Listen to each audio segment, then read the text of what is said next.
శుక్లాంబరధరం విష్ణుం శశివర్ణం చతుర్భుజం ప్రసన్నవదనం ధ్యాయేత్ సర్వవిఘ్నోపశాంతయేత్. గురుర్బ్రహ్మా గురుర్విష్ణుః గురుర్దేవో మహేశ్వరః గురుః సాక్షాత్ పరబ్రహ్మ తస్మై శ్రీగురవే నమః.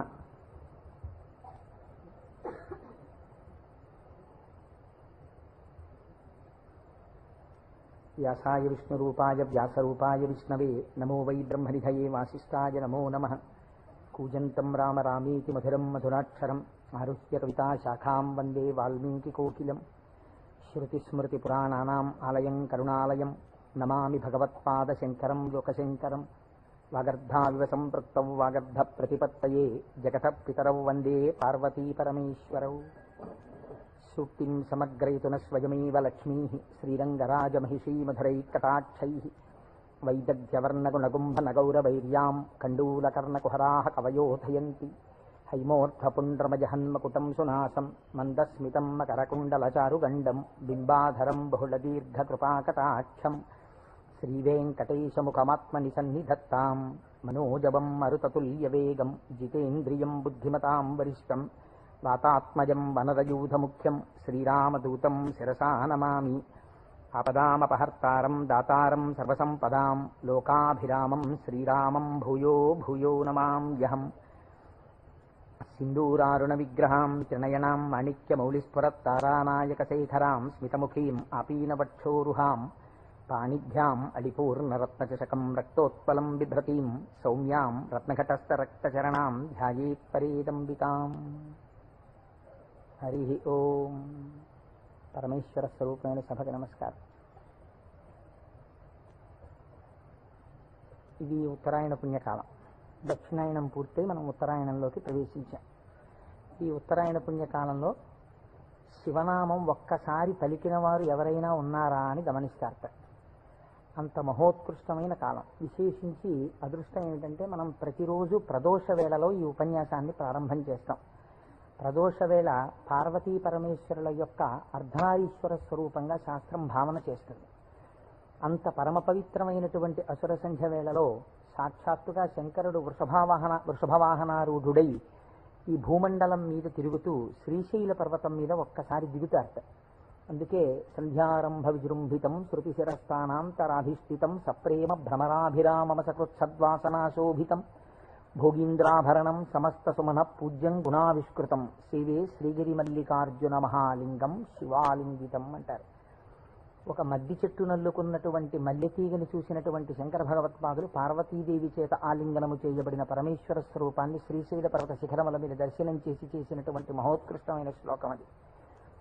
అటువంటి శివస్వరూపాన్ని మనం ప్రదోష వేళలో ప్రవచనంగా చేసుకునే ముందు శివపురాణం సామాన్యమైంది కాదు, చాలా పెద్ద గ్రంథం అది. అంత పెద్ద గ్రంథంలో మనకి ఉపయుక్తమైనవి ఉన్నాయి, చాలా జటిలమైనవి ఉన్నాయి. నిత్య జీవితంలో వాటిని అనుష్ఠానంలోకి తెచ్చుకోవడానికి అన్ని ఆశ్రమాలకి అవి కానివి ఉన్నాయి. కనుక నేను అనుకున్నాను, శివాష్టోత్తర శతనామ స్తోత్రాన్ని ఉత్తరాయణ పుణ్యకాలం కనుక నేనేదో ప్రవచనం చేయడం కేవలం వినడం కాకుండా ప్రతిరోజు ఈ కార్డు పట్టుకుని వస్తే ప్రదోష వేళలో మనం ఇటువంటి దేవాలయంలో కూర్చుని చెప్పుకున్నటువంటి నామం 1,000,000 రెట్లు ఫలితం ఇస్తుంది. ఒక 30 రోజులో 40 రోజులో ఈ ప్రవచనాలు కొనసాగినప్పుడు మీరు ప్రతిరోజు ఈ నామాలు పలికారనుకోండి, 108 ఇంటూ 1,000,000 అంత నామం చేసినటువంటి ఫలితం మన ఖాతాలో ఈశ్వరుడు వేస్తాడు. దాని మీద వినడం శృణ్వం తపః, అది తపస్సు చేసినటువంటి ఫలితం అవుతుంది.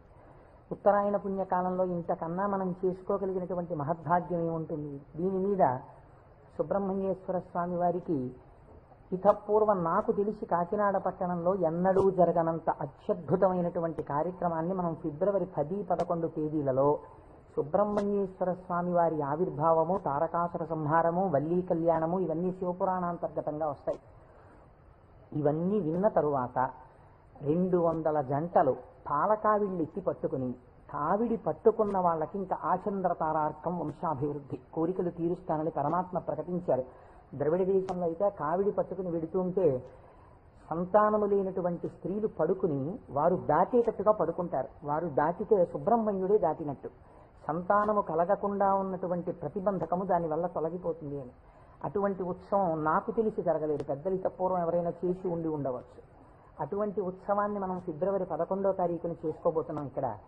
ఆ రోజున సుబ్రహ్మణ్య సంబంధంగా ఒక గొప్ప హోమం జరుగుతుంది. సుబ్రహ్మణ్యుడికి పాలకావిళ్ళు పట్టుకొచ్చిన కావిళ్లలో పాలతోటే అభిషేకం జరుగుతుంది. అదే రోజున స్వామివారికి సాయంకాలం వల్లీ కళ్యాణం జరుగుతుంది. బహుశా వల్లీ కళ్యాణం జరగడం అన్నది మనం చాలా తక్కువగా చూసాం. వల్లీ కళ్యాణం ఆ రోజు సాయంకాలం ఇక్కడ జరుగుతుంది. ఇది కాకుండా ఇంకా కొన్ని విశేష కార్యక్రమాలు ఇందులో మన జీవితాలు ధన్యమయ్యేటట్టుగా అనుసంధానం చేస్తాం.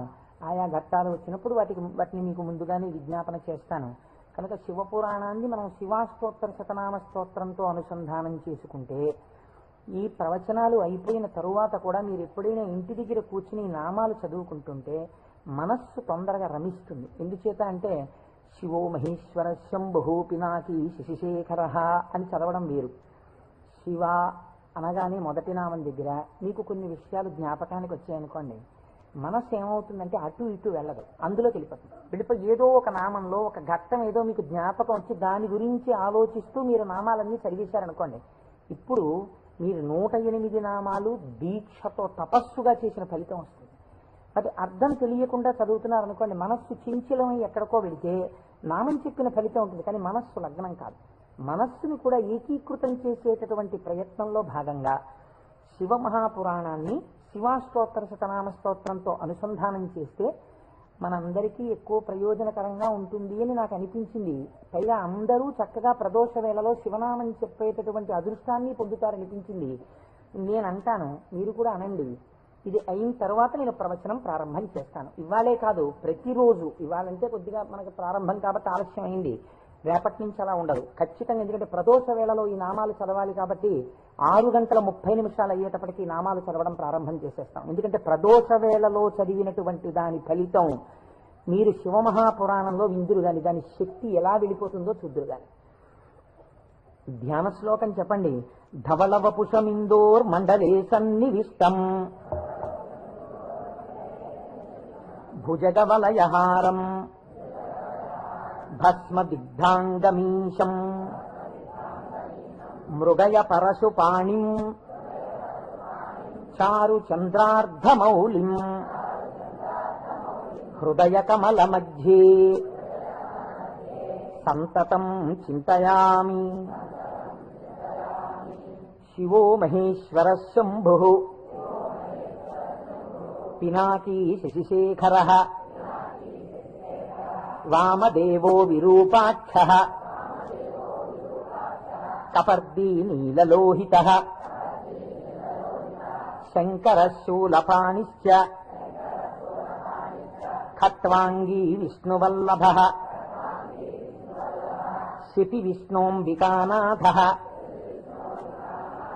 శశి విష్ణు కాదండి, అది పొరపాటు పడింది. శిపి విష్ణోంబికానాథ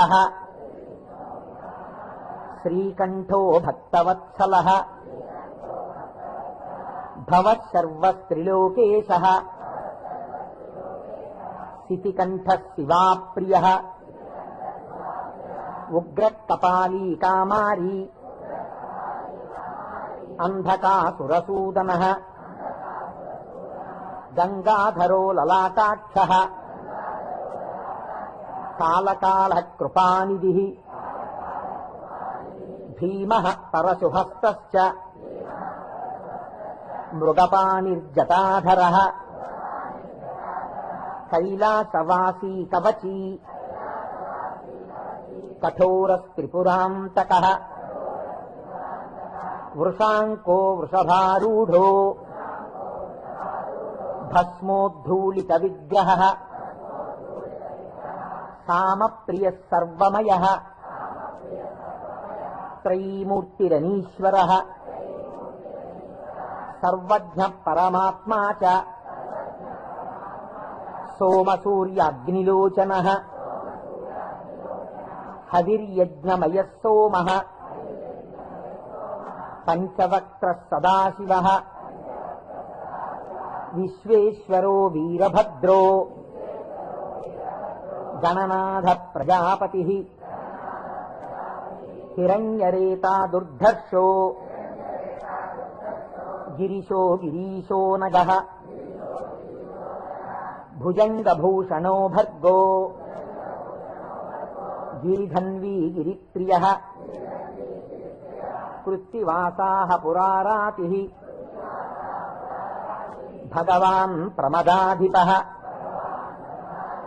మృత్యుంజయః సూక్ష్మతనుః జగద్వ్యాపీ జగద్గురుః వ్యోమకేశో మహాసేనః జనకశ్చారు విక్రమ మహాసేన జనకశ్చారు విక్రమః రుద్రో భూతపతిస్థాణుః అహిర్భూజ్ఞో దిగంబరః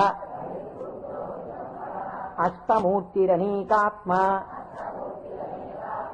సాత్విక శుద్ధ విగ్రహః శాశ్వత ఖండపరశుః అజపాశ విమోచకః మృఢ పశుపతిర్దేవో మహాదేవో వ్యయో హరిః పూషదంతభిదవ్యగ్రో దక్షాధ్వర హరోహరః భగనేత్రభిదవ్యక్తః సహస్రాక్ష సహస్రపాత్ అపవర్గ ప్రదోనంతః తారక పరమేశ్వరః ఏవం శ్రీశంభుదేవస్య నామ్నామస్తోత్తరం శతం శ్రీ శివాష్టోత్తరశతనామస్తోత్రం సమాప్తం.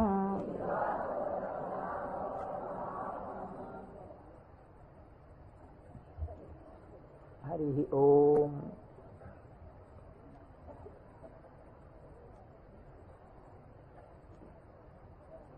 శివ అన్న శబ్దమే చాలా గొప్పది.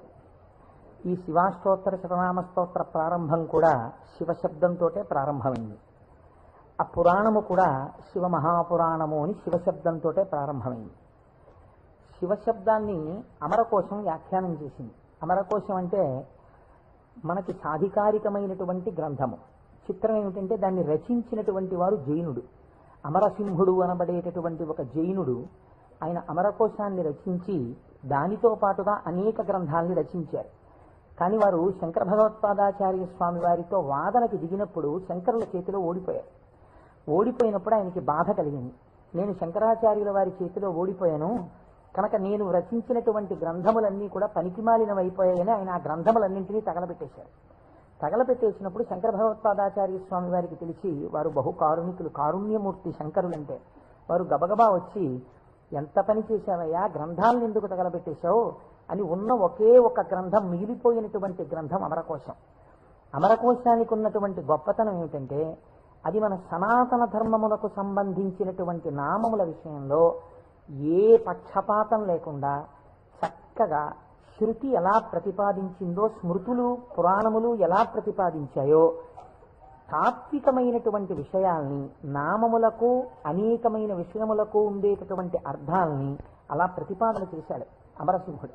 దాన్ని అమరకోశము అని పిలుస్తారు. మనం ఏదైనా ఒక విషయాన్ని ప్రతిపాదన చేసే ముందు సాధారణంగా ఒక్కసారి అమరకోశాన్ని చూస్తూ ఉంటారు. శివశబ్దాన్ని అమరకోశం వ్యాఖ్యానం చేసింది. శివ అన్న మాటని ఏ విధంగా మనం అర్థం చేసుకోవలసి ఉంటుంది అంటే, అమరకోశంలో దాని గురించి అనేక రకాలైనటువంటి అర్థాలు చెప్పారు. అసలు ఈ అర్థం ఏమిటో మీకు తెలిస్తే తప్ప, లేదా నాకు తెలిస్తే తప్ప, మనం దాని గురించి కొద్దిగా అర్థం చేసుకునే ప్రయత్నం చేస్తే తప్ప అసలు శివ అనేటటువంటి నామానికి ఉన్న అర్థం తెలియదు. ఎందుకంటే శివ శివ అని రెండు శబ్దములు మనకి లోకంలో నానుడిలో ఉన్నాయి. శివ అంటే శంకరుడు, శివ అంటే పార్వతీదేవి, ఆయన యొక్క శక్తి స్వరూపం. శివ అంటే అమరకోశం అంటుంది శామ్యతి పరమానంద రూపత్వ నిర్వికారో భవతీతి శివ. నిర్వికారుడు అంటే మనకి వికారములు ఉంటాయి. నేను తరచూ మీకు ప్రస్తావన చేస్తుంటాను. ఈ జగత్తులో ఉన్నటువంటి సమస్త ప్రాణులకు, సమస్త జీవులకు 6 వికారములు ఉంటాయి. ఇవి షడ్వికారములు అంటారు. కాలములో ఏదైనా వచ్చిందనుకోండి, దానికి పుట్టినటువంటి తేదీ అని ఒకటి ఉంటుంది. పుట్టిన తేదీ అన్నది పడినది అంటే మీరు ఒకటి గుర్తుపెట్టుకోవాలి, అది షడ్వికారములకు లోనైపోతుంది. ఈ భావన మీ మనస్సులో బాగా రూఢమైందనుకోండి, బాగా పూనుకుందనుకోండి, అసలు సగానికి సగం లోకం పట్ల ఉండేటటువంటి తాదాత్మ్యత తగ్గిపోతుంది. ఇది కేవలం వినడానికి విన్నారనుకోండి, దీని వలన వచ్చేటటువంటి ప్రయోజనం తక్కువగా ఉంటుంది. ఇది బాగా లోపల జీర్ణం అయిందనుకోండి, మీకు అనేక విషయాలు అర్థం అవుతాయి. మీరు ఒక్కసారి గమనించండి, షడ్వికారములలో ఇక పూర్వం మీరు ఆ వస్తువుని చూడలేదు, కానీ ఆ వస్తువు, ఆ ప్రాణి, ఆ జీవుడు ఒకానొక కాలమునందు ఈ లోకములో పుట్టింది. కాబట్టి ఇప్పుడు దానికి జన్మము అన్న తేదీ ఒకటి వచ్చింది కాలంలో. సరే, కాలం అన్నది యథార్థమా అంటే బీజస్యాంతరివంకురో జగదిదం ప్రాంగిర్వికల్పం పునః మాయా కల్పిత దేశకాల కలనా వైచిత్ర చిత్రీకృతం అన్నారు శంకరాచార్యులు వారు. ఆ తత్వ పరిశీలనాన్ని పక్కన పెడితే ఒక జన్మ తేదీ ఉంది. ఈ జన్మ తేదీలో ఒక ప్రాణి కనపడగానే శాస్త్రం అంది 6 విషయాలు గుర్తుపెట్టుకో. ఇక పూర్వము లేనిది పుట్టినది. పుట్టినది మీరేమనాలి? ఎవరో పిల్లాడు పుట్టాడు, వాడు ఏడుస్తున్నాడు, పిల్లాడు ఉన్నాడండి. పుట్టిన పిల్లాడు ఏడవలేదు. అయ్యో ఏమిటి పిల్లాడు ఏడవట్లేదు అని కదిపి చూశారు. కదిపి చూస్తే డాక్టర్ గారు వచ్చారు, స్టెప్ పెట్టారు, ఊపిరి తీయట్లేదు, నల్లగా అయిపోయి ఉన్నాడు. అయ్యో అమ్మా, నీకు మృత శిశువు జన్మించాడు అన్న. కాబట్టి పుట్టినది. అసలు రెండో వికారం ఉంటుంది, ఉన్నది భవతి అనగా ఈ లోకములోకి వచ్చినప్పుడు అది ఉన్నది. అసలు ఉన్నది అని మీరు అనాలంటే అక్కడే శివ శబ్దం ప్రారంభం, మంగళత్వం. ఉన్నది. ఉన్నది అలాగే ఉండాలా? అలా ఉండదు, పెరగాలి. పెరిగినది. పెరిగినది పెరుగుతూ వెళ్ళిపోతుందా? నేనున్నాను, ఎవరి మీదో ఎందుకు పెట్టి చెప్పాలి? కోటేశ్వరరావు అనబడేటటువంటి ఈ శరీరం ఒక డేటు, ఈ డేట్ చెప్తే ఏమవుతుందంటే అదో పుట్టినరోజు కనుక చాలా మంది పాపం ఇచ్చేసి చాలా అలవాటు చేస్తున్నారు. భయం వేస్తుంది నాకు ఆ డేట్ చెప్పడానికి. ఏదో 14/7/1959కి ముందు ఈ శరీరం లేదు. 14/7/1959లో ఈ శరీరం వచ్చింది. కాబట్టి ఈ శరీరం వచ్చినది ఉన్నది, ఏడిచింది అమ్మ కడుపులో నుంచి వచ్చి. అలాగే ఉందా? మా అమ్మ కడుపులో నుంచి వచ్చినప్పుడు ఎలా ఉన్నానో అలా ఉన్నానా? పెరిగినది. అబ్బో, ఎంత ధ్వజస్తంభం అంత పెరిగిపోయింది ఈ శరీరం. పెరిగినది. ఇది ఇలా పెరుగుతూ ఉంటుందా? ఉండదు, తరిగినది.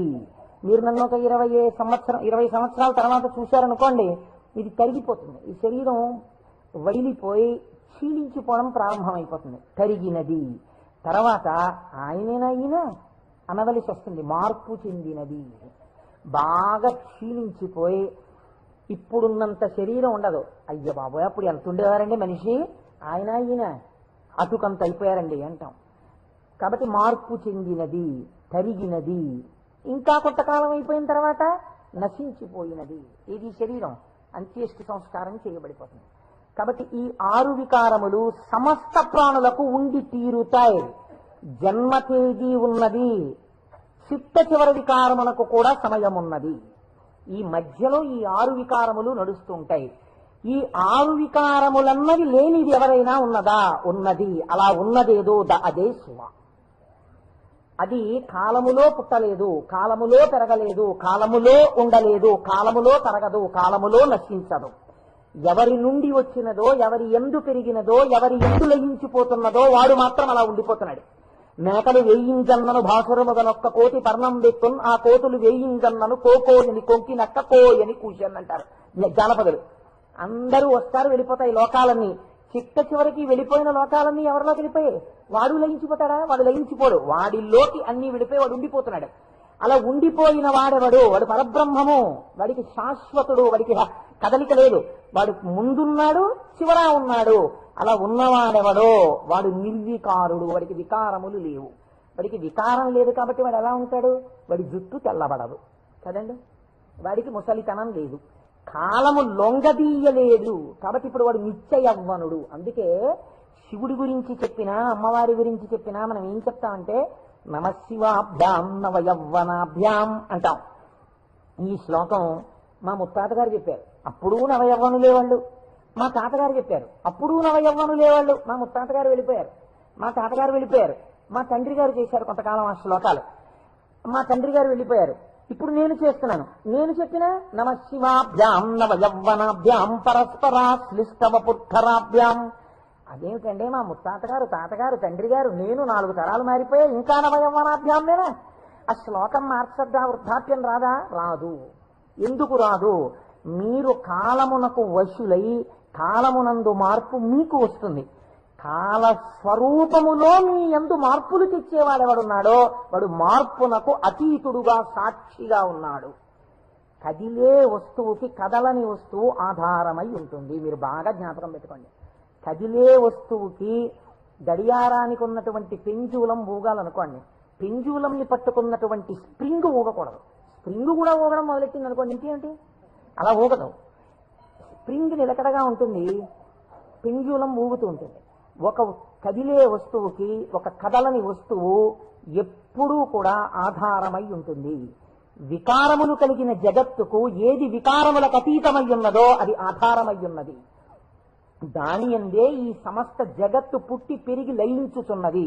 అటువంటిదేదో అది వికారాతీత స్థితి కలిగినటువంటి పరబ్రహ్మము. దానిని నువ్వు ఒక నామవాచకంతో పిలవాలనుకుంటే శివ అని పిలవవచ్చు. కాబట్టి ఇప్పుడు శివశబ్దం ఎవరిని చెప్తోంది? పరబ్రహ్మాన్ని చెప్తోంది. ఇప్పుడు ఆయన ఎలా ఉంటారు? నిర్వికారమై నిరంజనమై. ఇదే కదండి శివకవచం మాట్లాడుతుంది పూర్వభాగంలో. ఆయన యొక్క స్థితిని ఆయన ఎలా నిర్వికారుడై ఉంటాడో చెప్తుంది. ఇటువంటి పరమాత్మ స్వరూపం మీ కన్నులకు కనపడుతుందా?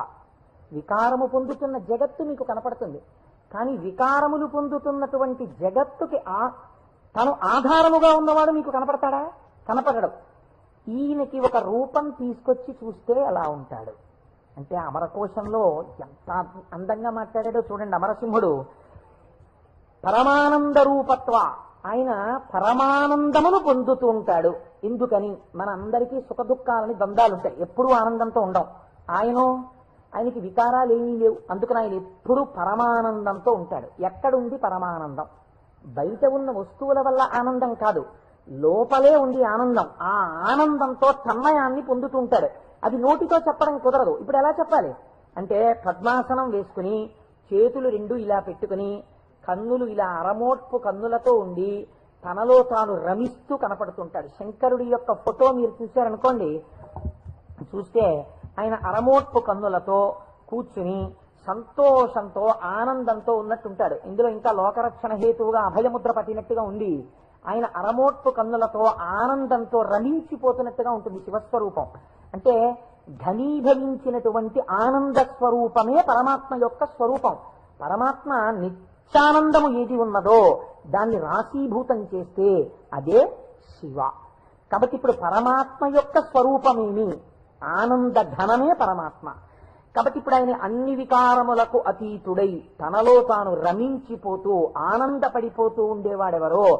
కదలిక ఉండదు ఇంకా మనస్సులో, అన్ని అరికట్టి లోపల ఉన్నటువంటి ఆనందంతో తాను కలిసిపోయి తానే చిదానంద రూపుడై ఉంటాడు. దీనికి మీకు పోలిక చెప్పాలంటే ఒక్కటి కుదురుతుంది. మనం కదులుతున్నటువంటి తరంగములు కలిగిన సరోవరాలం. మీరు చూడండి, అందుకే నిద్ర లేవగానే ఏది ప్రారంభం అవుతుంది పనిచేయదు మీకు. ప్రారంభంలో నిద్ర లేచారు అనగానే, నిద్ర లేవడం అంటే ఏమిటో తెలుసా అండి? శరీరం లేవడం కాదు. ముందు ఏది లేస్తుందో తెలుసా? పరమాత్మతో రమిస్తున్నటువంటి మనస్సు విడివడుతుంది. విడివడి అది సంకల్ప వికల్ప సంఘాతం. అది వెంటనే ఒక ఆలోచన మొదలెడుతుంది. మొదట ఆలోచన ఏమిటి? తెల్లవారిపోయింది.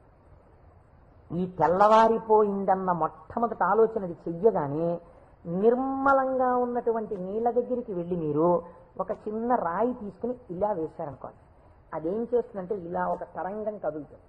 కదిలి అలా వెడుతుంది. ఇది ఒక్కటే వెళ్ళదు, ఇది వెడుతూ ఇంకో తరంగాన్ని తయారు చేస్తుంది, ఇంకో తరంగాన్ని తయారు చేస్తుంది. అలా కదులుతూ తరంగాలుగా ఒక కదలిక రాగానే ఇంకో కదలిక వస్తుంది. తెల్లవారిపోయింది, ఇవాళే నువ్వు శివమహాపురాణం మొదలెట్టాలి, ఇవాళే నువ్వు ఫలానా వాళ్ళ ఇంటికి వెళ్ళి ఒక్కసారి ఆశీర్వచనం చెయ్యాలి, చూసావా తెల్లవారిపోతుంది గబగబా సంధ్యావందనం చెయ్యాలి. ఒకదాని వెనక ఒకటి సంకల్పాలు వచ్చేస్తాయి. ఇవి సుఖములకు దుఃఖములకు కూడా హేతువులు అవుతూ ఉంటాయి. ఈ సంకల్పాతీతుడై సంకల్పములు దేనిలోంచి పుడుతున్నాయో అది తానై నిరంజన స్వరూపమై ఆనంద ఘనమై కూర్చున్న వాడెవరో వాడు పరమాత్మ, వాడు శంకరుడు. కాబట్టి శివుడు ఆయన ఇక్కడే సమస్తాన్ని చూస్తుంటాడు. అటువంటి ఆనంద ఘనమునకు శివ అని పేరు. ఇప్పుడు దీనివల్ల మీకేం తెలుస్తోంది? మనుష్య జన్మ యొక్క చిట్ట చివరి ప్రయోజనమేమి?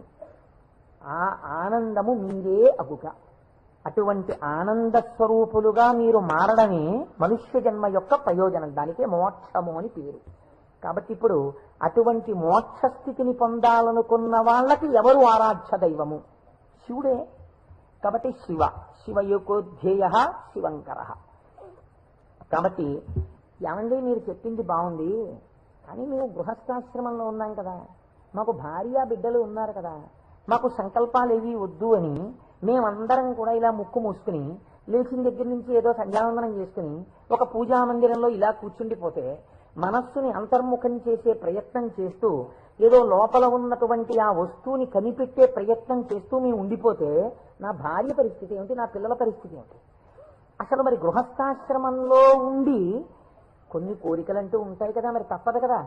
అప్పుడు ఈ స్వరూపాన్ని పట్టుకుంటే ఉపయోగమే ఉండదా? ఆయన ఇంకేమీ అలా కోరికలు తీర్చడాలు అలా ఏమి ఉండవా? కేవలం ఆనందం మోక్షం ఇంటి అనే పరిస్థితి కాదు. కాదు అమరకోశం అంది వెంటనే మళ్ళీ చేరతే సజ్జన మనాం స్మస్మిన్నితిగా, ఈయన యందు సజ్జనుల యొక్క మనస్సు రమించుచుండును.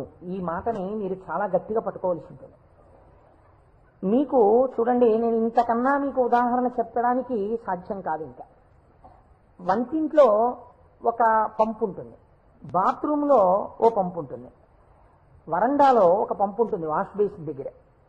మీకు ఇంకా అవసరం అనుకున్నారనుకోండి, ఏదో మీరు భోజనాలు చేసే గదిలో చేతులు కడుక్కోవడానికి ఒక పంపు ఉంటుంది.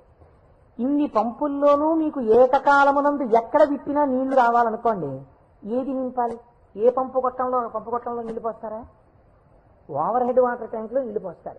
ఓవర్ హెడ్ వాటర్ ట్యాంక్ లో నీళ్లు పోస్తే అన్ని పంపుల్లోనూ నీళ్లు వచ్చినట్టు శివస్వరూపాన్ని పట్టుకుంటే అది ఏ రూపంగా, ఏ రకంగా, ఏ విభూతితో, ఏ లక్షణంతో, ఏ గుణంగా మీ మనస్సు ఇష్టపడిన ఏ విధానంగా ఒక్కదాన్ని మీరు పట్టుకుని రమించిపోవడం ప్రారంభించినా అది మీకు కావలసిన సమస్తాన్ని ఇస్తుంది.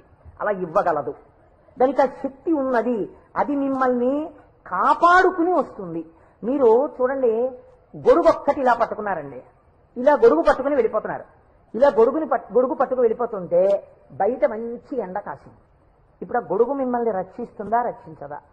రక్షిస్తుంది. మీరు వెళ్ళిపోతుండగా మంచి మబ్బు పట్టి వాన ప్రారంభమైంది.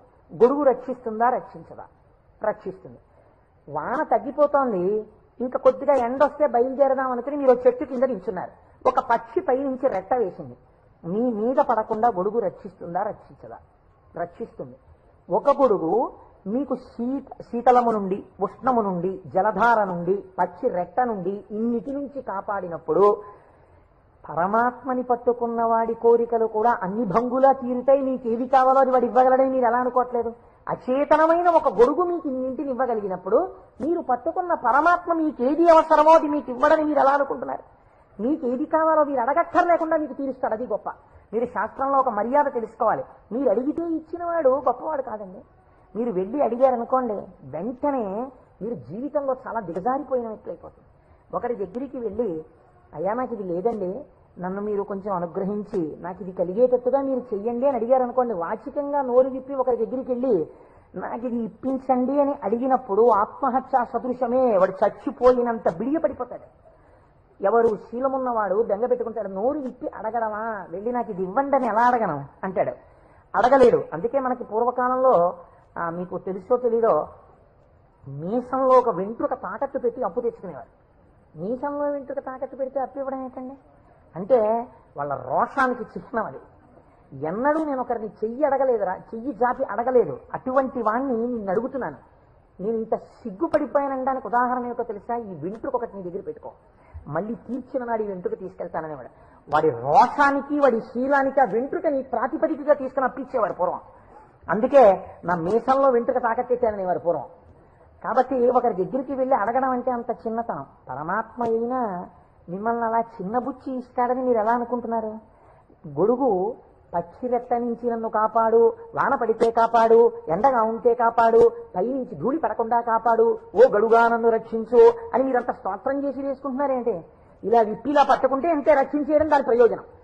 అలా మీరు శివస్వరూపాన్ని పట్టుకుంటే, ఎలా పట్టుకున్నా సరే, అంటే ఎలా పట్టుకోవాలండి? అభిషేకాలు చేయాలా, పూజలు చేయాలా, లేకపోతే దాని స్వరూపం బాగా తెలుసుకోవాలా, అర్థం అవ్వాలా? కాదు. మీ మనస్సు ఏదో ఒక విషయంలో రమించింది అంతే, అది చాలు. మిమ్మల్ని మీకు రక్షణ కల్పించడానికి అది హేతు అవుతుంది. మీకు నేను ఒక ఉదాహరణ చెప్తాను. మీరు దాని వలన దీని వ్యాఖ్యానాన్ని బాగా పట్టుకోగలుగుతారు. నాయనార్లని మళ్ళీ నేను ఏదో లౌకికమైన ఉదాహరణ ఎందుకు తేవాలి, మనకి 63 నాయనార్లు ఉన్నారు. అంటే శివుని యొక్క అనుగ్రహము చేత తరించిపోయిన మహాపురుషులు. ఆ 63 నాయనార్లో గుగ్గుల కలయ నాయనార్ అని ఒక ఆయనకి ముందు అసలు గుగ్గుల అన్న పేరు కలపలేదు. కలయ నాయనార్ ఆయన పేరు. అమృత ఘటేశ్వరుడు ఉన్న క్షేత్రంలో పుట్టారు ఆయన పేరు కలయ. అందుకని ఈయన పేరు కూడా కలయ అని పిలుస్తూ ఉండేవారు. ఈ కలయ నాయనారికి ఒక లక్షణం ఉండేది. ఆయన చేసే పూజ ఏమిటో తెలుసా అండి? ఆయన ఎప్పుడు భగవంతుడి దగ్గర కూర్చొని అనుకునేవాడు, సుగంధిం పుష్టివర్ధనం అంటారు కదా, త్రయంబకం అని పిలుస్తారు కదా, 3 కన్నులు ఉంటాయి కదా, ఆయన వస్తుంటే సువాసనలు వస్తాయి కదా. ఆనాడు మార్కండేయుడు శివలింగాన్ని గట్టిగా కౌగిలించుకుని చంద్రశేఖర చంద్రశేఖర చంద్రశేఖర పాహిమాం అని అంటుండగా యమధర్మరాజుని శిక్షించి మార్కండేయుడిని రక్షించడానికి శివలింగంలోంచి ఆవిర్భవించాడు కదా. ఆవిర్భవించినప్పుడు శివుడి కన్నా ముందు శివుని యొక్క సువాసనలు మార్కండేయుడు పీల్చి ఉంటాడు కదా. శివుడు వచ్చేశాడని పొంగిపోయి ఉంటాడు కదా. ఎంతకీ రానిటువంటి రైలు వచ్చేస్తోందని అనౌన్స్ చేసినప్పుడు ఎంత ఆనందం పొందేస్తామో, ముందు అనౌన్స్మెంటు తర్వాత రైలు ఇంజను కనపడగానే పొంగిపోయినట్టు సుగంధిం ఆ సువాసనలు వస్తుంటే ఎంత పొంగిపోయి ఉంటాడు కదా మార్కండేయుడు. నా పూనిక ఫలించింది, వచ్చేశాడు పరమాత్మ, అదిగో శంకరుడు, అదిగో సుగంధిం సువాసనలు వచ్చాయి అని ఆ చంద్రశేఖర చంద్రశేఖర అన్నది ఒక్కసారి ఆపేసి ఏడి శివుడిని ఆ సువాసనల వంకి ఇలా చూస్తూ నిలబడిపోయి ఉంటాడు కదా. కాబట్టి శివుడి యొక్క సువాసన అలా ఉంటుంది కదా అని పొంగిపోతూ నేను అలాంటి వాసన పీలుద్దామని ఆయన మహాైశ్వర్యవంతుడు కలయనాయనార్. రోజు ఇంత గుగ్గిలం పట్టుకొచ్చి ఆ గుగ్గిలం వెలిగించి గుగ్గిలం ధూపం వేసేవాడు. ఆ ధూపం అంతా పూజ గదంతా నిండిపోతే అందులో కూర్చుని మార్కండేయుడు ఇలాగే వాసన పీల్చి ఉండి ఉంటాడు. ఆనాడు అర్జునుడు గబగబా వెళ్లి తన గాంధీవం ఎత్తి కొడుతున్నప్పుడు శివుడి దగ్గరికి వెళ్ళినప్పుడు వాసనలు ఇలాగే వచ్చి ఉంటాయి అని ఆ వాసనలు పీలుస్తూ కళ్ళు మూసేసుకుని ఇవే శంకరుడి శరీరంలోంచి వస్తున్న వాసనలు, ఇక్కడే శివుడున్నాడని రోమాంచితం అయిపోయి పరవశించిపోతూ సమాధి స్థితిలోకి వెళ్ళిపోయేలా ఉండిపోతుండేవాడు ఆయన. మీరు చూడండి, భగవంతుణ్ణి పట్టుకోవాలనుకున్నవాడు ఏమంటే మాకు పూజ కుదరట్లేదండి, మాకు ఈ స్తోత్రం రావట్లేదండి అంటాం మనం. మన బతుకంతా ఎక్కడ ఆగిపోతుందంటే దీపంలో 2 ఒత్తులు వేయాలా, 1 ఒత్తి వేయాలా. నిజంగా తరించిపోయిన వాళ్ళు తరించిపోవడానికి ఎన్ని మార్గాలు వెతుక్కున్నారో చూడండి. ఆయన సువాసనలు పీలుస్తూ రమించిపోయాడు.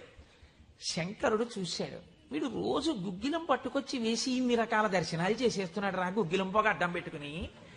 ఎంత చిత్రం రా ఇది, గుగ్గిలం పొగకి వీడు సమాధిలోకి వెళ్ళిపోతున్నాడు. అసలు ఈ గుగ్గిలం కొనలేని స్థితి తెస్తే ఏం చేస్తాడో చూద్దాం అనుకున్నాడు. ఐశ్వర్యం అంతా క్షీణింపచేశాడు. ఆయనకి మనస్సు శివుడి మించి పోలేదు.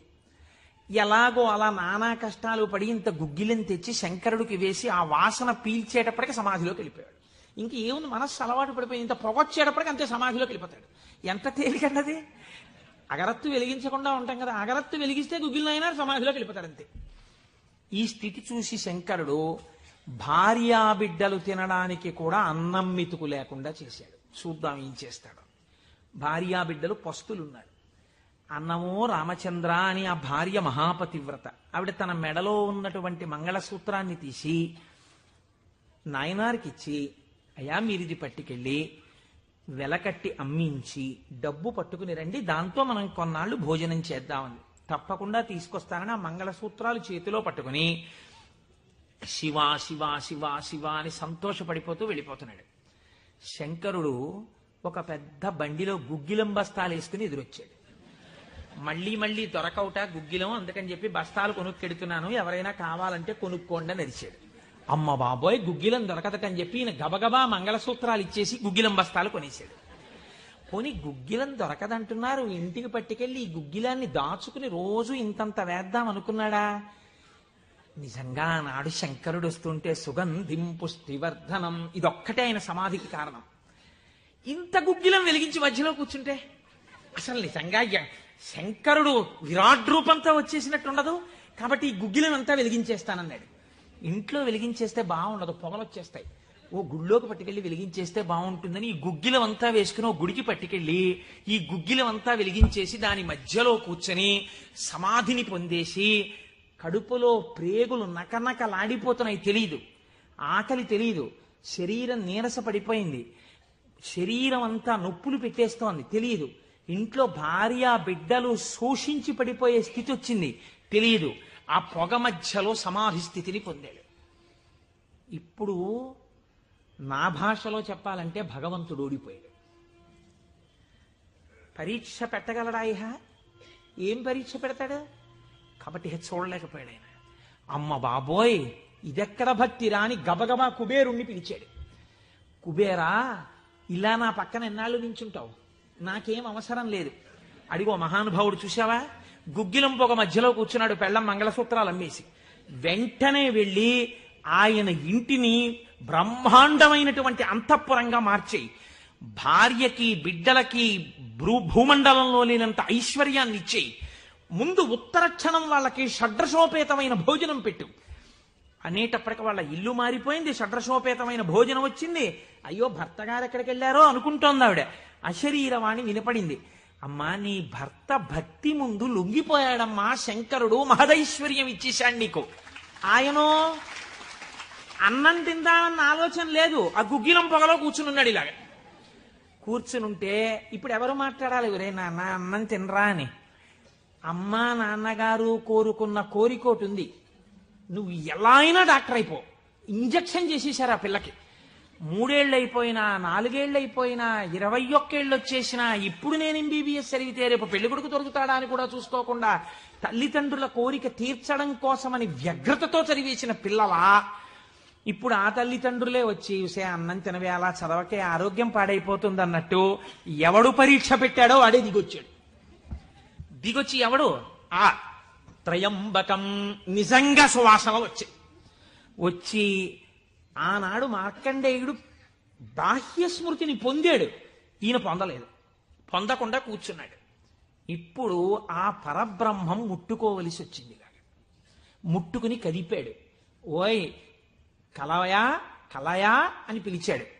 పిలిస్తే ఆయన గభాలన బాహ్య స్మృతిని పొంది అబ్బా శంకరుడు వచ్చేసాడన్నాడు. నిజంగా కనపడితే ఇలా అరుపులు కేకలు ఉండవు. కందులంబట నీరు కారిపోతూ ఆ స్వామి పాదాల మీద పడిపోయి ఏ సుగంధిం పుష్టివర్ధనం అన్నాడో ఆ సువాసన పీలుస్తూ అలా పడిపోయి ఉండిపోయాడు.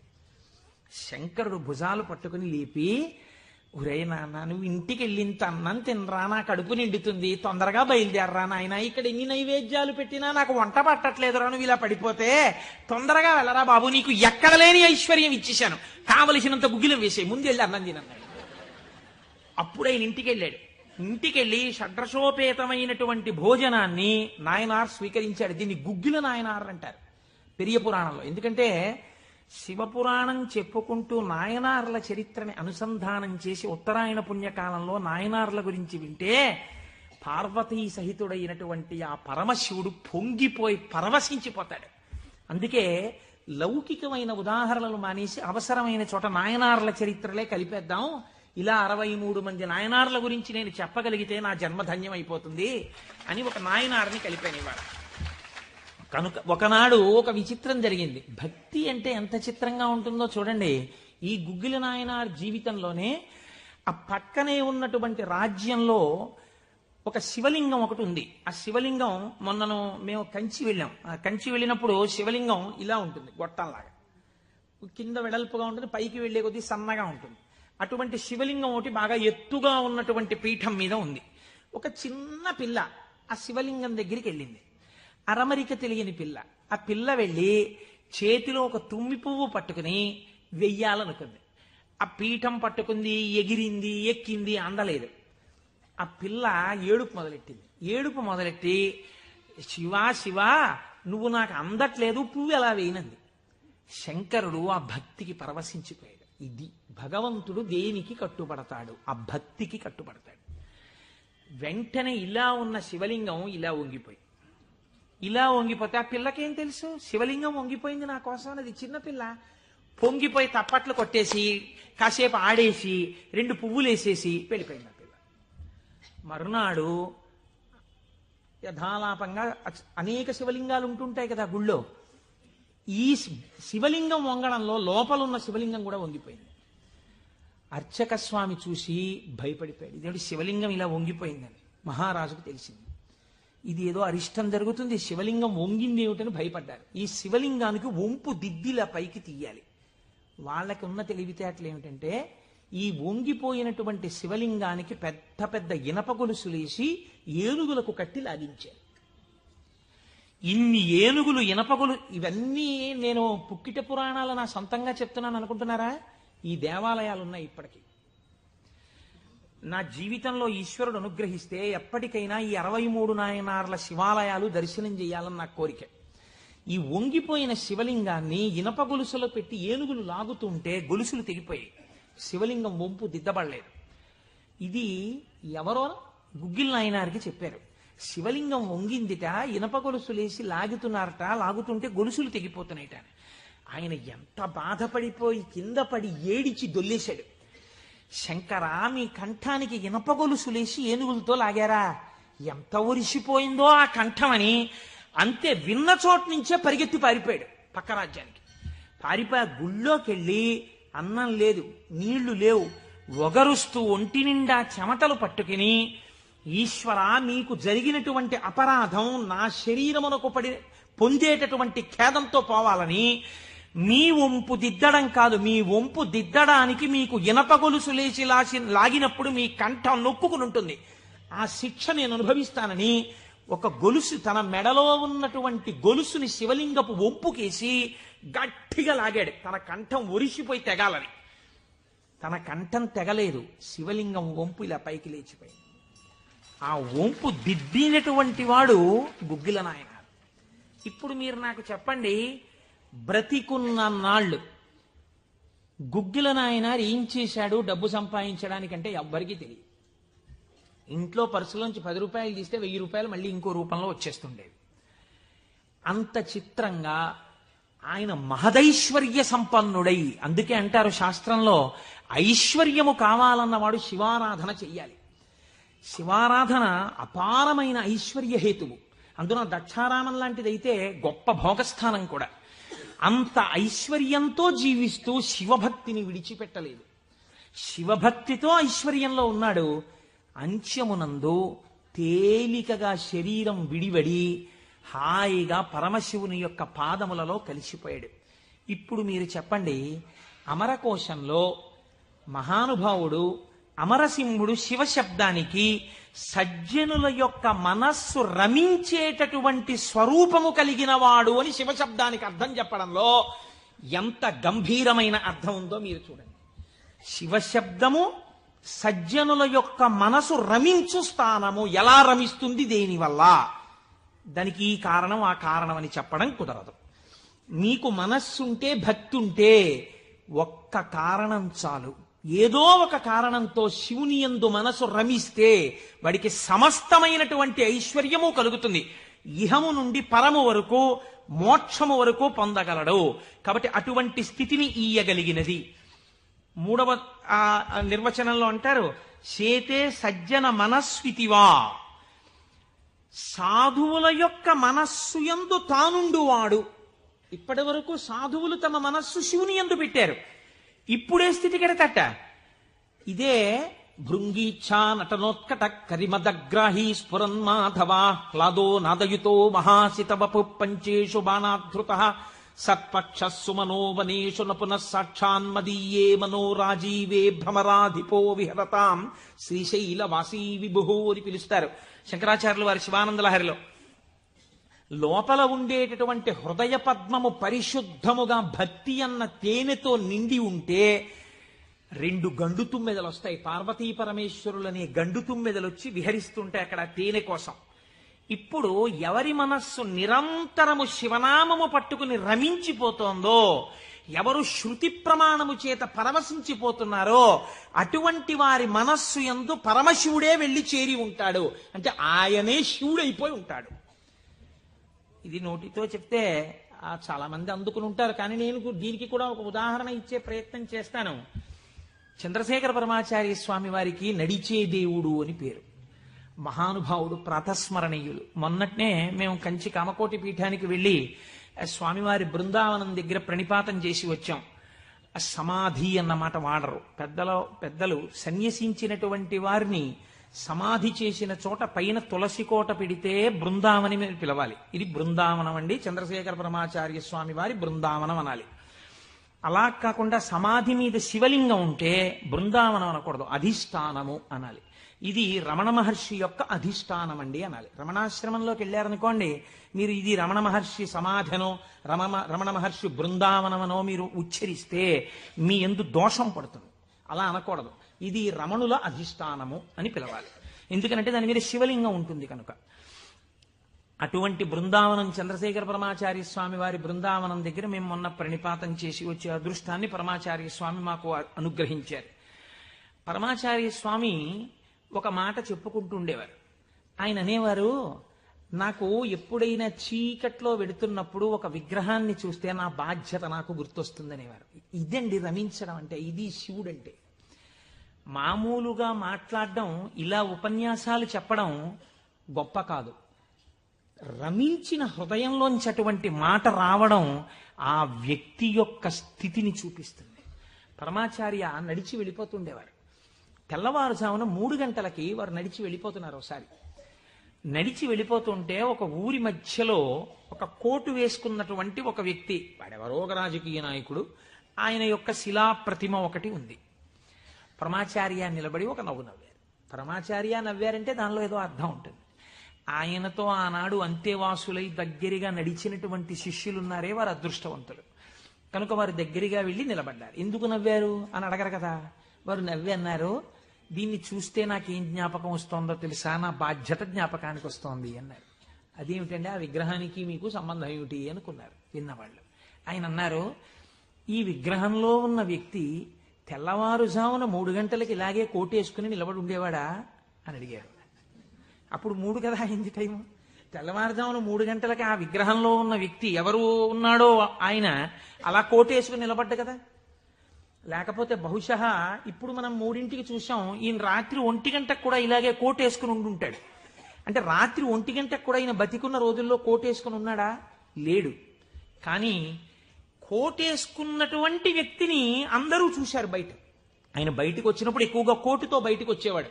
కాబట్టి ఇప్పుడు ఆయన్ని చూడగానే రాత్రి చూసినా, పగలు చూసినా, ఉదయం చూసినా, సంధ్యవేళ చూసినా ఆయన జీవితంలో సాధించిన విషయాలు జ్ఞాపకానికి వచ్చి, అందుకు ఆయనకి ఇటువంటి శిలాస్తూపం పెట్టారు అని జ్ఞాపకానికి వస్తుంది.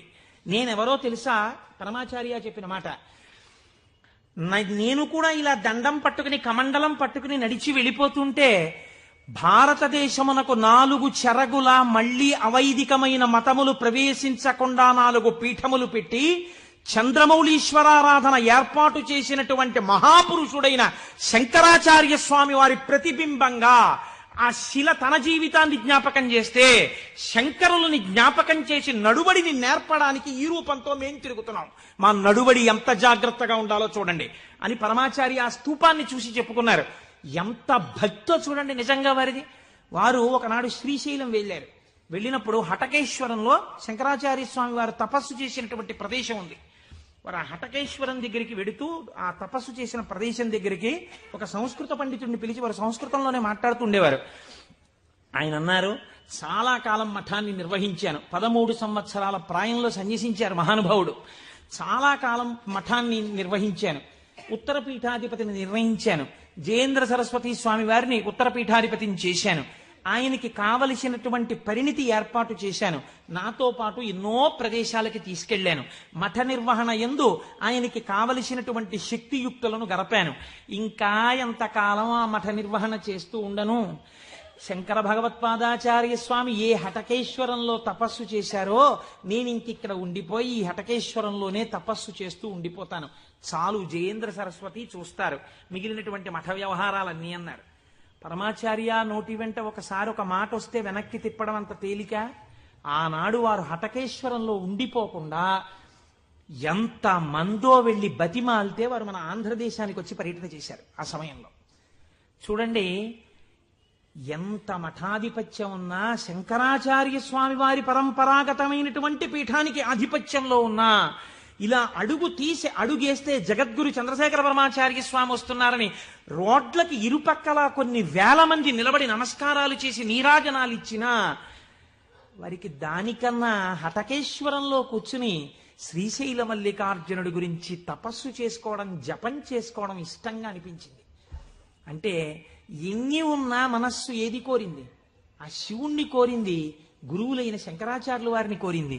అలా కోరింది కాబట్టే ఈనాటికి వారు నడిచే దేవుడయ్యారు. అందుకే ఈ శివమహాపురాణం చిట్ట చివర్లో బహుశః ఆంధ్రదేశంలోనే కని విని ఎరుగని రీతిలో పార్వతీ కళ్యాణం మనం చెయ్యబోతున్నాం కాకినాడ పట్టణంలో. కాకినాడ పట్టణం సువర్ణాక్షరాలతో లిఖింపబడిందండి. మనం అందరం కలిసి ఇక్కడి నుంచి కొన్ని వేల కార్డులు పోస్ట్ చేశాం తరిగొండ వెంగమాంబ గారి గురించి. అది తిరుమల తిరుపతి దేవస్థానంలో నిస్సందేహంగా కదలిక తీసుకొచ్చింది.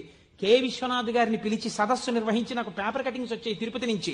తరిగొండ వెంగమాంబ గారి బృందావనాన్ని సందర్శనీయ స్థలంగా తిరుమల తిరుపతి దేవస్థానం మార్చబోతోంది. మనం చేసినటువంటి ఒక మంచి పనికి వేసిన విత్తనం మనకి పేపర్లు అక్కర్లేదు, మన పేర్లు వెయ్యక్కర్లేదు. ఆచార్య స్వామి అన్నారు, నువ్వనుకున్నట్టు అక్కడ కృష్ణాలయం రాదు, మహాగణపతి దేవాలయం రాబోతోంది, మహాగణపతి దేవాలయం వస్తుందన్నారు. ఏ గుడి వచ్చింది? మహాగణపతి దేవాలయం వచ్చింది. ఆయన శివుడైపోయారు. ఆయన నోటి వెంట వచ్చిన మాట నిజమైపోయేది అంతే. ఆయన నిజం చెప్పడం కాదు, ఆయన చెప్పింది నిజం అవుతుంది. ఈ స్థితిని పొందడం, శివుడే ఆయన యందున్నాడు, తాను శివుడై ఉన్నాడు. ఎన్ని మెట్లెక్కుతున్నాడో చూడండి. ఇది తురీయ అవస్థ, 4వ అవస్థకి వెళ్ళిపోతారు. అందుకే పీఠాధిపతులు కనబడితే 4 నమస్కారాలు, తల్లిదండ్రులు కనబడితే 1 నమస్కారం, ఈశ్వరాలయంలో 3 నమస్కారాలు శాస్త్రం విధించింది. అది ఎందుకు చేయాలి, ఏ కారణం ఏమి, రేపటి రోజు నేను దాన్ని అనుసంధానం చేసే ప్రయత్నం చేస్తాను. అది కూడా శివ సంబంధమైన విషయమే అంతర్గతంగా వస్తుంది మీకు. కాబట్టి చూడండి, అందుచేత చేతే సజ్జన మనస్వితివా, సాధువుల యొక్క మనస్సులు తన యొక్క స్థానముగా చేరి ఉన్నవాడెవరో ఆయనకి శివ అని పేరు. అంటే అంత సులభుడై ఉన్నవాడు. శివం కళ్యాణం తద్యోగాద్వా. శివ అన్న శబ్దానికి అర్థమేమి? శుభము, భద్రము, శోభనము, మంగళము, కళ్యాణము, శ్రేయస్సు, వీటిని శివ అని పిలుస్తారు. ఇవన్నీ పర్యాయ పదాలు, కొద్ది తేడాలతో. మీ ఇంటికి ఒక మంగళం జరగాలనుకోండి, అంటే ఉదాహరణకి పుట్టిన వాళ్ళు పుట్టినట్టే ఉండిపోవాలని మనం కోరుకోం కదా. నాకో 2 బిడ్డలు ఉంటే వాళ్ళు పెరిగి పెద్దవాళ్ళు అయిన తర్వాత నాకో కోడలు అల్లుడు రావాలని ఉంటుంది. అలా కలయనాయనారు రోజు ఇంత గుగ్గిలం పట్టుకొచ్చి ఆ గుగ్గిలం వెలిగించి గుగ్గిలం ధూపం వేసేవాడు. ఆ ధూపం అంతా పూజ గదంతా నిండిపోతే అందులో కూర్చుని మార్కండేయుడు ఇలాగే వాసన పీల్చి ఉండి ఉంటాడు. ఆనాడు అర్జునుడు గబగబా వెళ్ళి తన గాంధీవం ఎత్తి కొడుతున్నప్పుడు శివుడి దగ్గరికి వెళ్ళినప్పుడు వాసనలు ఇలాగే వచ్చి ఉంటాయి. అని ఆ వాసనలు పీలుస్తూ కళ్ళు మూసేసుకుని, ఇవే శంకరుడి శరీరంలోంచి వస్తున్న వాసనలు, ఇక్కడే శివుడున్నాడని రోమాంచితం అయిపోయి పరవశించిపోతూ సమాధి స్థితిలోకి వెళ్ళిపోయేలా ఉండిపోతుండేవాడు ఆయన. మీరు చూడండి, భగవంతుణ్ణి పట్టుకోవాలనుకున్నవాడు, ఏమంటే మాకు పూజ కుదరట్లేదండి, మాకు ఈ స్తోత్రం రావట్లేదండి అంటాం మనం. మన బతుకంతా ఎక్కడ ఆగిపోతుందంటే దీపంలో 2 ఒత్తులు వేయాలా, 1 ఒత్తి వేయాలా. నిజంగా తరించిపోయిన వాళ్ళు తరించిపోవడానికి ఎన్ని మార్గాలు వెతుక్కున్నారో చూడండి. ఆయన శ్వాసనలు పీలుస్తూ రమించిపోయాడు. శంకరుడు చూశాడు, వీడు రోజు గుగ్గిలం పట్టుకొచ్చి వేసి ఇన్ని రకాల దర్శనాలు చేసేస్తున్నాడు రా, గుగ్గిలం పొగ అడ్డం పెట్టుకుని. ఎంత చిత్రం రా ఇది. గుగ్గిలం పొగకి వీడు సమాధిలోకి వెళ్ళిపోతున్నాడు. అసలు ఈ గుగ్గిలం కొనలేని స్థితి తెస్తే ఏం చేస్తాడో చూద్దాం అనుకున్నాడు. ఐశ్వర్యం అంతా క్షీణింపచేశాడు. ఆయనకి మనస్సు శివుడి మించి పోలేదు. ఎలాగో అలా నానా కష్టాలు పడి ఇంత గుగ్గిలం తెచ్చి శంకరుడికి వేసి ఆ వాసన పీల్చేటప్పటికి సమాధిలోకి వెళ్ళిపోయాడు. ఇంక ఏముంది, మనస్సు అలవాటు పడిపోయింది. ఇంత పొగొచ్చేటప్పటికి అంతే సమాధిలోకి వెళ్ళిపోతాడు. ఎంత తేలికన్నది. అగరత్తు వెలిగించకుండా ఉంటాం కదా, అగరత్తు వెలిగిస్తే గుగ్గిలం అయినా సమాధిలోకి వెళ్ళిపోతాడు అంతే. ఈ స్థితి చూసి శంకరుడు భార్యా బిడ్డలు తినడానికి కూడా అన్నం మెతుకు లేకుండా చేశాడు. చూద్దాం ఏం చేస్తాడు. భార్యా బిడ్డలు పస్తులున్నారు. అన్నమో రామచంద్ర అని ఆ భార్య మహాపతివ్రత. ఆవిడ తన మెడలో ఉన్నటువంటి మంగళసూత్రాన్ని తీసి నాయనారికిచ్చి, అయ్యా మీరిది పట్టుకెళ్ళి వెలకట్టి అమ్మించి డబ్బు పట్టుకుని రండి, దాంతో మనం కొన్నాళ్ళు భోజనం చేద్దామని. తప్పకుండా తీసుకొస్తానని ఆ మంగళసూత్రాలు చేతిలో పట్టుకుని శివ శివ శివ శివ అని సంతోషపడిపోతూ వెళ్ళిపోతున్నాడు. శంకరుడు ఒక పెద్ద బండిలో గుగ్గిలం బస్తాలు వేసుకుని ఎదురొచ్చాడు. మళ్ళీ దొరకవుట గుగ్గిలం, అందుకని చెప్పి బస్తాలు కొనుక్కెడుతున్నాను, ఎవరైనా కావాలంటే కొనుక్కోండి అని అరిచాడు. అమ్మ బాబోయ్ గుగ్గిలం దొరకదటని చెప్పి ఈయన గబగబా మంగళసూత్రాలు ఇచ్చేసి గుగ్గిలం బస్తాలు కొనేసాడు. పోనీ గుగ్గిలం దొరకదంటున్నారు, ఇంటికి పట్టుకెళ్ళి ఈ గుగ్గిలాన్ని దాచుకుని రోజు ఇంతంత వేద్దాం అనుకున్నాడా? నిజంగా నాడు శంకరుడు వస్తుంటే సుగంధిం పుష్టివర్ధనం ఇదొక్కటే ఆయన సమాధికి కారణం. ఇంత గుగ్గిలం వెలిగించి మధ్యలో కూర్చుంటే అసలు నిజంగా శంకరుడు విరాట్ రూపంతో వచ్చేసినట్టు ఉండదు. కాబట్టి ఈ గుగ్గిలం అంతా వెలిగించేస్తానన్నాడు. ఇంట్లో వెలిగించేస్తే బాగుండదు, పొగలు వచ్చేస్తాయి. ఓ గుళ్ళోకి పట్టుకెళ్ళి వెలిగించేస్తే బాగుంటుందని ఈ గుగ్గిలం అంతా వేసుకుని ఓ గుడికి పట్టుకెళ్ళి ఈ గుగ్గిలం అంతా వెలిగించేసి దాని మధ్యలో కూర్చొని సమాధిని పొందేసి కడుపులో ప్రేగులు నకనకలాడిపోతున్నాయి. తెలియదు, ఆకలి తెలియదు, శరీరం నీరస పడిపోయింది, శరీరం అంతా నొప్పులు పెట్టేస్తోంది, తెలియదు. ఇంట్లో భార్య బిడ్డలు శోషించి పడిపోయే స్థితి వచ్చింది, తెలియదు. ఆ పొగ మధ్యలో సమాధి స్థితిని పొందాడు. ఇప్పుడు నా భాషలో చెప్పాలంటే భగవంతుడు ఓడిపోయాడు. పరీక్ష పెట్టగలడా? ఏం పరీక్ష పెడతాడు? కాబట్టి చూడలేకపోయాడు ఆయన.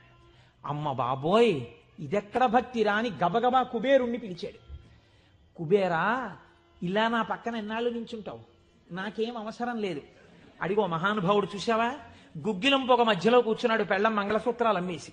వెంటనే వెళ్ళి ఆయన ఇంటిని బ్రహ్మాండమైనటువంటి అంతఃపురంగా మార్చేయి, భార్యకి బిడ్డలకి భూమండలంలో లేనంత ఐశ్వర్యాన్ని ఇచ్చేయి, ముందు ఉత్తరక్షణం వాళ్ళకి షడ్రసోపేతమైన భోజనం పెట్టు అనేటప్పటికి వాళ్ళ ఇల్లు మారిపోయింది, షడ్రసోపేతమైన భోజనం వచ్చింది. అయ్యో భర్త గారు ఎక్కడికి వెళ్ళారో అనుకుంటోంది ఆవిడ. అశరీరవాణి వినపడింది. అమ్మా నీ భర్త భక్తి ముందు లొంగిపోయాడమ్మా, శంకరుడు మహదైశ్వర్యం ఇచ్చేశాడు నీకు. ఆయనో అన్నం తిందామన్న ఆలోచన లేదు, ఆ గుగ్గిలం పొగలో కూర్చునున్నాడు. ఇలాగా కూర్చునుంటే ఇప్పుడు ఎవరు మాట్లాడాలి? ఒరే నాన్న అన్నం తినరా అని. అమ్మా నాన్నగారు కోరుకున్న కోరికోటి ఉంది, నువ్వు ఎలా అయినా డాక్టర్ అయిపో. ఇంజక్షన్ చేసేశారు ఆ పిల్లకి. 3 ఏళ్ళు అయిపోయినా, 4 ఏళ్ళు అయిపోయినా, 21 ఏళ్ళు వచ్చేసినా ఇప్పుడు నేను ఎంబీబీఎస్ చదివితే రేపు పెళ్లి కొడుకు దొరుకుతాడా అని కూడా చూసుకోకుండా తల్లిదండ్రుల కోరిక తీర్చడం కోసమని వ్యగ్రతతో చదివేసిన పిల్లలా ఇప్పుడు ఆ తల్లిదండ్రులే వచ్చి చూసే అన్నం తినవే, అలా చదవకే ఆరోగ్యం పాడైపోతుంది అన్నట్టు ఎవడు పరీక్ష పెట్టాడో వాడే దిగొచ్చాడు. దిగొచ్చి ఎవడు ఆ త్రయంబకం నిజంగా సువాసనలు వచ్చి ఆనాడు మార్కండేయుడు బాహ్య స్మృతిని పొందాడు, ఈయన పొందలేదు, పొందకుండా కూర్చున్నాడు. ఇప్పుడు ఆ పరబ్రహ్మం ముట్టుకోవలసి వచ్చింది. ముట్టుకుని కదిపాడు. ఓయ్ కలయా కలయా అని పిలిచాడు. పిలిస్తే ఆయన గభాలన బాహ్య స్మృతిని పొంది అబ్బా శంకరుడు వచ్చేసాడన్నాడు. నిజంగా కనపడితే ఇలా అరుపులు కేకలు ఉండవు. కన్నులంబట నీరు కారిపోతూ ఆ స్వామి పాదాల మీద పడిపోయి ఏ సుగంధిం పుష్టివర్ధనం అన్నాడు. ఆ సువాసన పీలుస్తూ అలా పడిపోయి ఉండిపోయాడు.